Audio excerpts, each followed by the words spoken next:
Happy New Year, my movie geeks. 2021 is a new beginning for many, and for me, it's no different. This will be the first video of my year-long challenge to release a video at least once a week. I know it doesn't sound very hard, but you know what? For me, it bloody is.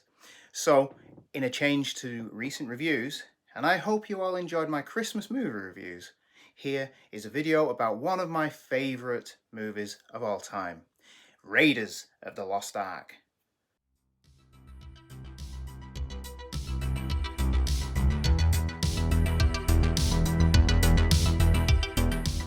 Don't forget to like, share and subscribe for more videos every Wednesday.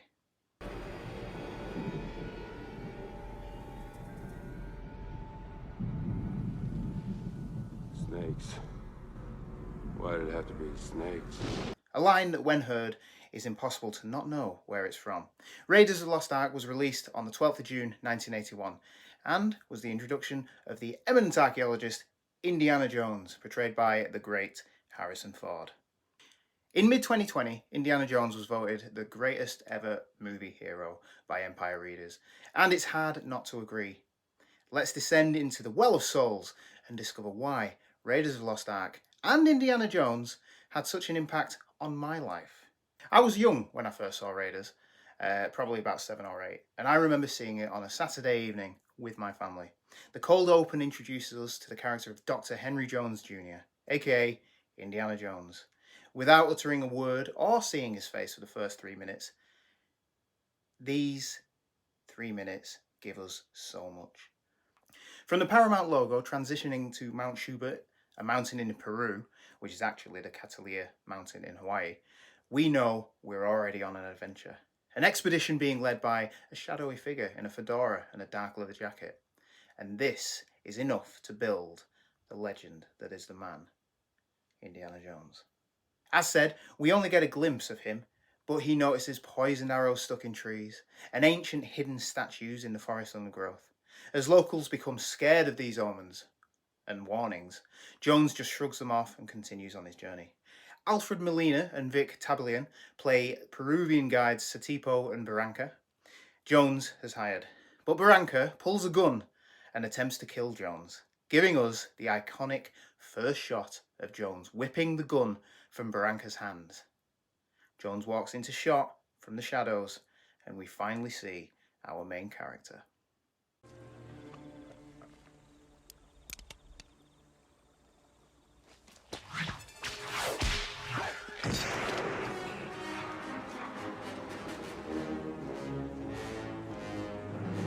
It's the first 3 minutes of the film, and already there is intrigue, excitement, and fun. Akin to a James Bond cold opening, it introduces us perfectly to the character of Indiana Jones. We then get the rest of the Peru opening scene as Jones and Satipo, is it Satipo? I don't know, enters the temple of the Chachapoyan warriors, which holds the golden idol of fertility. Each moment of this section is iconic. Getting past the booby traps. Traps. That's what I said, Sam. Setting booby traps in case of anybody's following us. Sorry, wrong movie. Finding the last adventurer to try and find the idol. From the addition to the tarantulas giving the creep factor, and being chased out of the temple by a massive round boulder.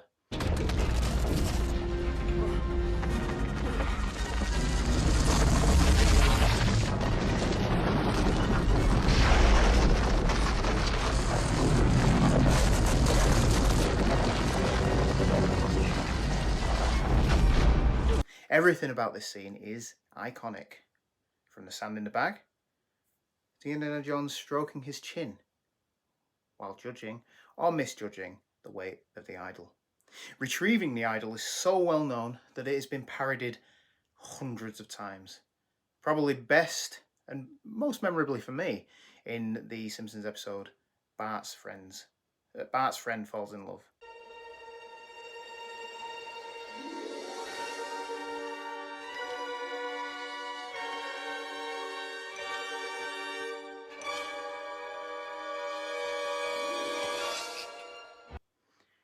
The opening scene is enough to understand why this movie is so iconic. I've used that word 3 times now, but this is just the first 15 minutes of the movie, and we've only just begun. We then find Dr. Jones back at Marshall College, where he teaches archaeology. He's summoned by two men from US Army Intelligence, and they want to know where his old mentor, Professor Abner Ravenwood, is, as his name has been mentioned in a Nazi communique. Jones interprets the message and states that the Nazis are close to finding the Ark of the Covenant, the golden jeweled chest that housed the Ten Commandments. The belief being that if the Nazis discover the Ark, their armies will become invincible. Jones is then sent on a mission to find the headpiece of the Staff of Ra, which Ravenwood had discovered years before the Nazis got involved. This is where we get our villains, the Nazis. Nazis. I hate these guys. They're the perfect villains for this type of adventure film. They are the personification of evil, and you don't have to think twice about killing them. When Jones finds where Ravenwood is, he discovers he's actually dead, and Marion, played by Karen Allen, Abner's daughter, has the headpiece, and is reluctant to give it up. Again, this film is all about introductions. We've got Indy's great introduction, and now we get Marion's introduction. And this is as iconic as Jones's, in my opinion. She's partaking in a drinking game with a local, drinking shot after shot until one of them collapses. It shows her as an independent woman who is quick and tough. Drinking a large man under the table,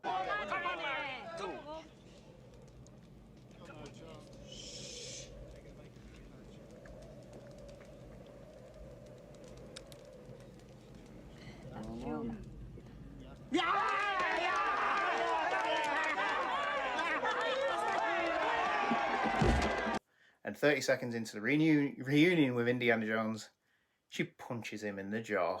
Father collected. It's a perfect intro that tells us all we need to know about this character.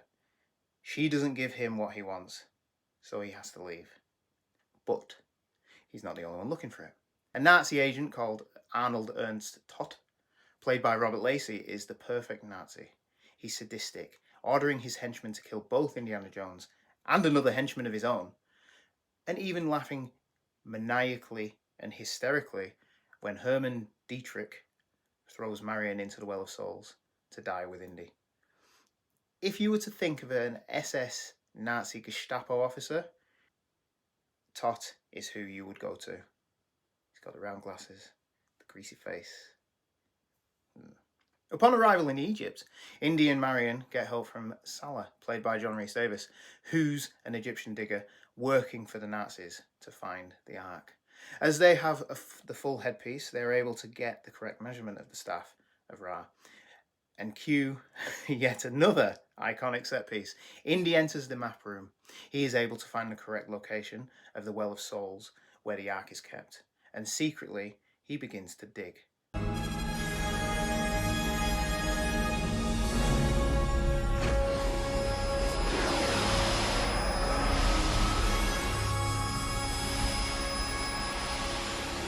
Come to think of it, this film is full of iconic set pieces. I say dig, he has diggers to dig, but they dig through the night and a storm is brewing on the horizon. Here, we get the first of many moments through the series of films that show Indiana Jones as a fallible human. They discover the capstone of the Well of Souls, and as they open it, Jones's face is a mixture of excitement and maniacal glee, lit in a way that shows that he's got gold on his face. But you gotta think, who hasn't opened something with a maniacal glee?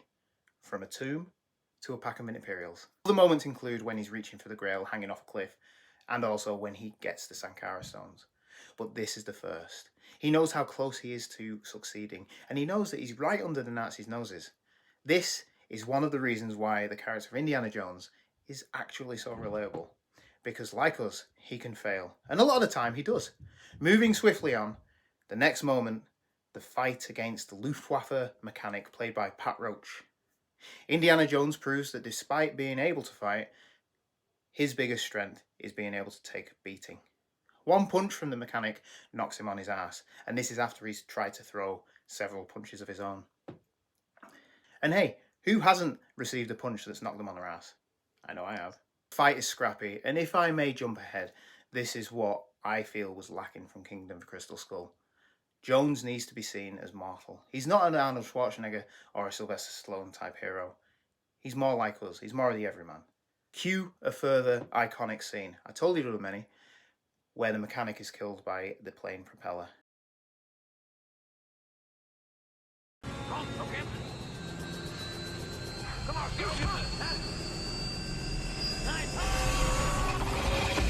This moment made me remember to always watch my surroundings. A tree, a door. I always knew what I was bumping into.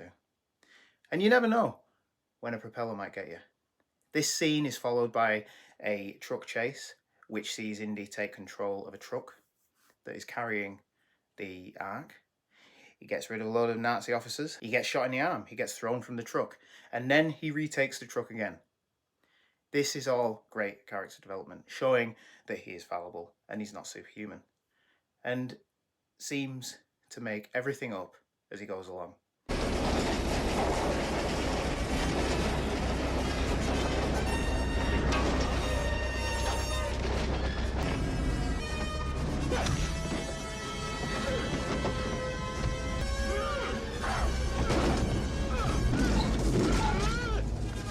Is there any other action hero better than this?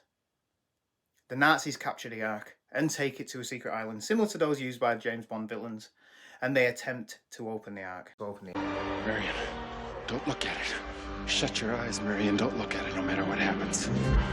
Marion and Indy are tied up, and Indy tells her to keep her eyes shut. I've always assigned this to the fact that Indy would know not to look at an opened Ark. As he mentions earlier in the movie, what comes out could be lightning, fire, the power of God. But also, he would know the Bible passage from Exodus 33:20 because he went to Sunday school. Did you guys ever go to Sunday school? Well, Oh, look. But he added, "You cannot see my face, for no one can see me and live." Don't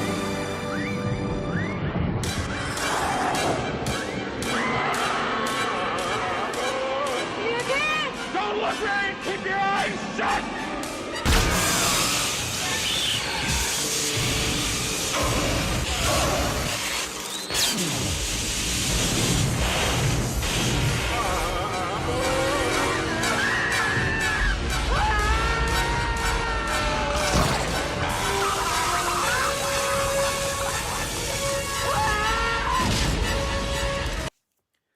The Nazis are all killed, rather horribly, and then sucked into the Ark.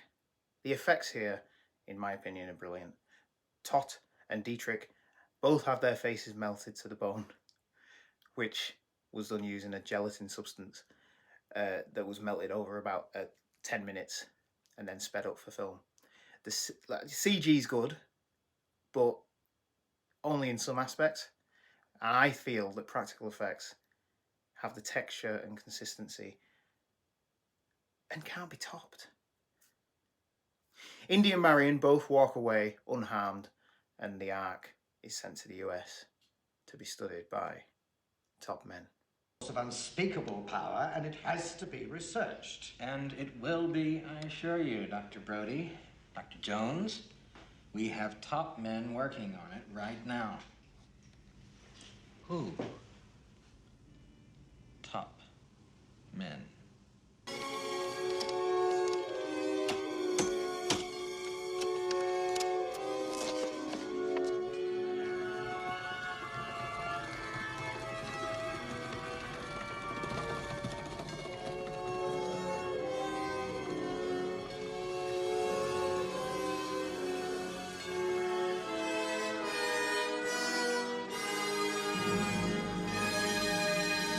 This video is basically a fanboy account of what I love about this film.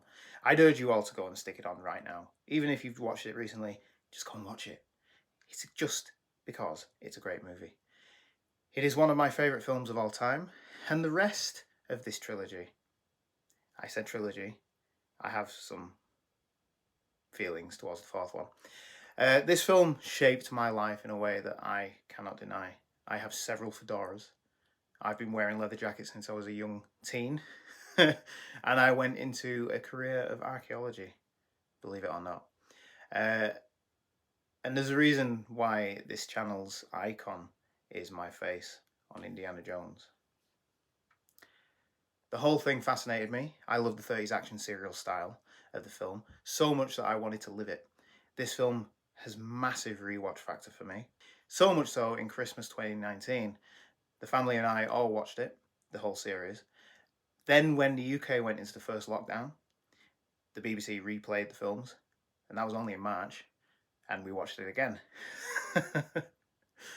And then Christmas 2020 happened, and it saw me watch the entire series over a number of nights. And if you follow me on Twitter and Instagram, you'll have known when I did this, because I think I tweeted a picture of the TV showing it. Raiders of the Lost Ark is an example of a perfect Steven Spielberg, Lawrence Kasdan and George Lucas team-up film. It stands the test of time, and dare I say it, is the perfect movie. It's a quintessential 1980s movie, which seems timeless. Let me know which hero you would have liked to have been, because I tried hardest to become Indiana Jones. Thank you for watching. Please comment, like, and subscribe, as you know what, it really does help. I'll see you next Wednesday for another video.